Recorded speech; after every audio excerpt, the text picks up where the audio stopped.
ഇടുക്കിയിലെ വന്യജീവി ആക്രമണത്തിൽ ഉപവാസം തുടരുമെന്ന് തന്നെയാണ് മാത്യു കൊഴുന്താടൻ MLA അറിയിക്കുന്നത്. ഇന്ന് ശക്തമായ പ്രതിഷേധമുണ്ടാകും എന്നും പറഞ്ഞിരുന്നു. സർക്കാർ എല്ലാ സാധ്യതകളും ഉപയോഗിച്ച് പ്രതികാരം ചെയ്യാൻ ശ്രമിക്കുകയാണ്. പോലീസ് അനാവശ്യ പ്രകോപനം സൃഷ്ടിക്കുന്നു.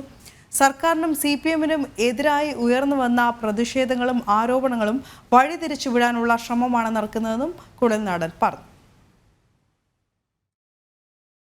സർക്കാരിൻ്റെ എല്ലാ സാധ്യതകളും അധികാരത്തിൻ്റെ എല്ലാ സാധ്യതകളും ഉപയോഗപ്പെടുത്തി പകരം ചെയ്യാനുള്ള ശ്രമം തുടരുകയാണ്. ഇന്ന് സർക്കാർ ശമ്പളം കൊടുക്കാൻ കഴിയാത്ത വലിയ സാമ്പത്തികമായിട്ടുള്ള സാമ്പത്തിക പ്രതിസന്ധിയും അല്ലെങ്കിൽ സർക്കാരിൻ്റെ കെടുകാര്യസ്ഥതയും ഒക്കെ ജനം വലുതായി ചർച്ച ചെയ്യുന്നു.